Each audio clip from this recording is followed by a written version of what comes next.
আজকে সানডে, আজকে আমি যাচ্ছি হচ্ছে কাজে। সানডেতে কাজে যেতে একদম ইচ্ছা করে না, বাট তাও যাচ্ছি।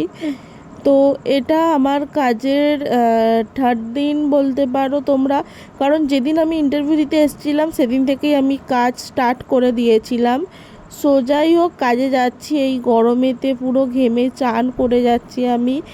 বাস থেকে নেমে গেছি, হেঁটে হেঁটে যাচ্ছি, আর এদিকে এত গরম হচ্ছে আমার যে আমি ঘাম পুছতে পুছতে যাচ্ছি, কারণ আমার প্রচুর পরিমাণে গরম হয়। তো এখানে আমি অনেকটাই তাড়াতাড়ি চলে এসেছি। আমার 11টা থেকে ডিউটি ছিল, আমি পৌনে 11টায় এসেছিলাম। তো সেই কারণে তখনও খোলেনি, আমি বাইরে দাঁড়িয়েছিলাম এই গরমেতে। লাস্টে না পেরে আমি সিঁড়িতেই বসে পড়েছিলাম। তো তারপরে কাজবাজ সেরে আমি লাঞ্চ করেছি।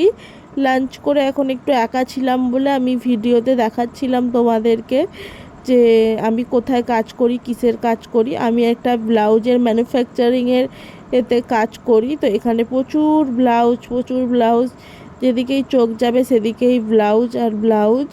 তো যাই হোক, আমি এখানেই কাজ করি। আর তার মাঝখানে সন্ধেবেলা খেয়ে নিয়েছিলাম একটা আপেল, আর বাড়ি ফেরার সময় কিনেছিলাম দুটো হেয়ার ব্যান্ড, আর তার সঙ্গে খেয়েছিলাম এই ডেয়ারি মিল্কটা। আর রাত্রিবেলা ডিনার হিসেবে খেয়েছিলাম আমি মাটন বিরিয়ানি অ্যান্ড চিকেন চাপ।